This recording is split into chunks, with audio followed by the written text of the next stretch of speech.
Hello there everybody, got my final video here for the Sega Master System. I did the other two shelves here, just really quick because there's a lot of games here and which games you should buy, which games you should stay away from, and which games you should definitely invest in because they're really, really good. Now, unlike these other two shelves, there are a few games here that I haven't actually played yet. I mean, I put them in, tried them out, but actually didn't really play them to really experience them, so I'm not going to say really anything about those games, but let's just get started here. We have another 3D game, Poseidon War 3D, although this one you could actually play in 2D, and it's actually a little easier to play in 2D, but the 3D effects are pretty cool, and this is a fun game. You go around shooting subs and planes and everything, then a end ship comes around, and you keep doing it, and I don't know what it's going for, but it's a pretty fun game. Power Strike. This was a exclusive to the Sega Club or whatever. Is the only way to get it. There's this type, and then there's the colored label type.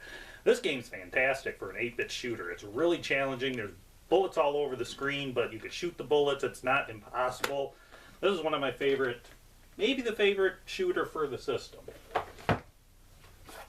Then we got Pro Wrestling. It's basically just tag team wrestling for the whole thing. I like this game. I know it's got the goofy cover and everything, but this game should be cheap, and it's fun. It's wrestling. It's, you know, you get to clothesline people, body slam people. Sounds like fun to me. Psycho Fox. This is a pretty good game. This is actually considered one of the best games. I thought it was okay. I didn't love it. I thought it was good. The music's a little annoying. The controls get some getting used to. This was kind of a late release, so it might be a little pricey, but if you really like platformers, might be right up your alley. Quartet, remake of the arcade game. Never played the arcade game, so I can't tell you how it fares as far as a translation to the Sega Master System, but this, again, should be a cheap game. It's not a bad game at all. A lot of these games are, you know, pretty good games, actually, and they shouldn't cost that much. Rambo, this is a run and gun game. Really like it. It's challenging, but the more you play it, the more you realize the patterns of the enemies and how to take them down. You get better power-ups to shoot farther, walk faster. It's Rambo. And then this Rambo 3 is a light gun game. Well, I haven't played this game in a long time, but it was pretty good. It's a light gun game, so you just shoot a bunch of stuff. There you go. Rampage, the arcade conversion. Much better than the NES version. Graphically, I think you get to choose from all three of the monsters. There's only two in the NES version.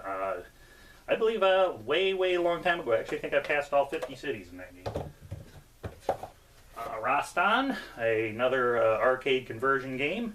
I really like this game. I liked it in the arcades. It's a pretty good conversion game. If you never played it before, it's fun. It's just another kind of platformer. Again, shouldn't be too much. All these games I came across, with the exception of Psycho Fox and Power Strike, shouldn't cost you too much. This is one of the rare third-party by Seismic, if I'm pronouncing that right, RC Grand Prix.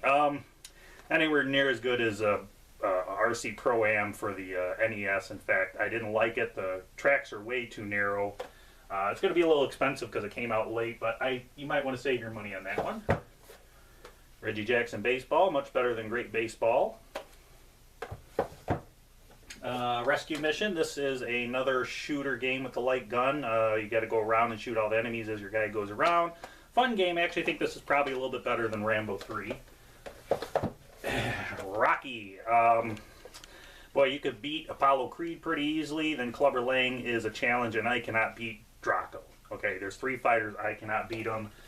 Should be cheap. It's not a very good game, so just buy it if you're a Rocky fan, I guess. R-Type, a very good arcade translation for the 8-bit system here. One of the better shooters, one of the more difficult shooters. Not as good as the TurboGrafx version, but the Sega Master System was not as powerful, but still a very good game nonetheless. Shanghai, it's a tile game. I actually didn't play this game, but I played Shanghai enough to know that it's fine. If you ever got to match up a bunch of tiles, they have this on most computers anyways, so if you want to save your money, this is just played on a computer. It's probably already loaded into the computer. Shinobi, one of the better games for the system. A very good arcade translation. Should be $1 a dozen. There's a million of these games. If you never played Shinobi, this is a good way to start. Really good game. Shooting Gallery, just your normal, again, light gun game. Then a few of these I haven't got to yet. Slapshot I haven't played. Space Harrier. This is a very good game. One of the first games I ever got for the system. Really challenging too, but it's a really fun game. Again, should be under 10 bucks. Sonic the Hedgehog. I have not played this version. I did check it out really quick, but you know, you might as well stick with the Genesis version. Space Harrier 3D. I have not. I checked it out. It's kind of cool, but I haven't played it enough to give you a good judgment on it. Spellcaster. This is a really good game. This is a platformer / point and click kind of game. Comes with a password save. It's a pretty big game. I like it. If you like point and click and you know, platforming games, this is good. Might be a little bit pricier for this game. Spider-Man. I haven't tried it yet. Sorry, can't tell you if it's good, worth your money or not. Sports Pad Football. No, Spy vs. Spy. I played the NES version. This version looks pretty much the same. I really haven't given it a good shot yet, though. We got Strider. I haven't really tried that one yet. Super Monaco GP. No. Super Tennis. Teddy Boy. That's a fun card game. Should be pretty cheap. Just go around and eliminate all the guys on each level. Go to the next level. Thunderblade. Not bad for the Sega Master System. Very choppy. Kind of difficult too, but this should be, you know, like a $5 game. Time Soldiers, a little bit of a late release, arcade version. Not bad. It's not as good as the arcade, because the arcade you had the joystick where you could turn it to shoot in different directions. You can't do that with the Sega Master System control pad, but it plays pretty good. Really tough though. I never even barely got halfway through it. Transbot card game, horizontal shooter, basically just 3 levels. It's a fun game. It keeps re-looping and it gets more difficult, but you know, a lot of these card games, there wasn't much meat to them. Vigilante, haven't tried it. Walter Payton Football, haven't really played it yet. Wanted, Where in the World is Carmen Sandiego? And we get to the Wonder Boys. Wonder Boy, fun game. If you ever played Adventure Island for the NES, this is pretty much the exact same game. Graphically a little better. I almost passed this game. I got up to the final level and there was this jump that I just couldn't do it, where you had to land in between. I just got so frustrated I turned it off, and I wish I would have never done that. Wonder Boy in Monsterland, big departure from the first game, but a lot of fun, more of a adventure game than a platformer, although there is platforming in it. This is a really good game too. This one might be a little bit pricier than 10 bucks, but it's worth it. It's a really fun Master System game. And then we're getting to my second favorite game for the whole Sega Master System, with Phantasy Star being the first. This, Wonder Boy 3 The Dragon Trap.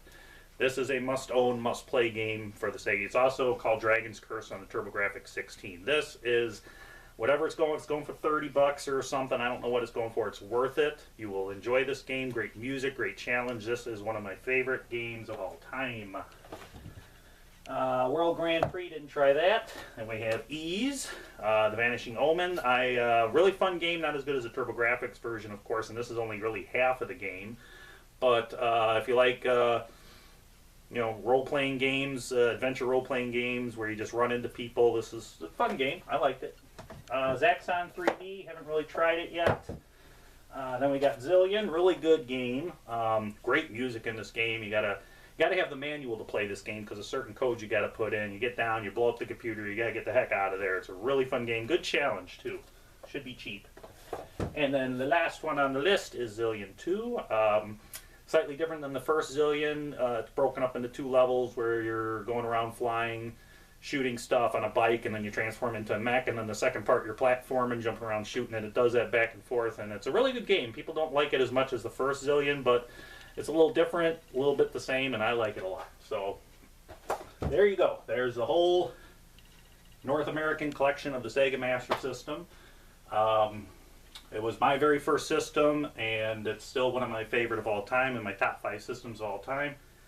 A lot of people don't know about it. They're kind of, you know, oh, Sega Man, who cares about that? No, it's a really fun system, and there's way more good games than bad, and it's cheap right now. It will go up. You give it too much time, the prices will go up. People will start figuring out about it, so get it now while it's cheap. Most of these games go for under 10 bucks, and good luck gaming, and I think you'll enjoy it. So see you next video. Bye.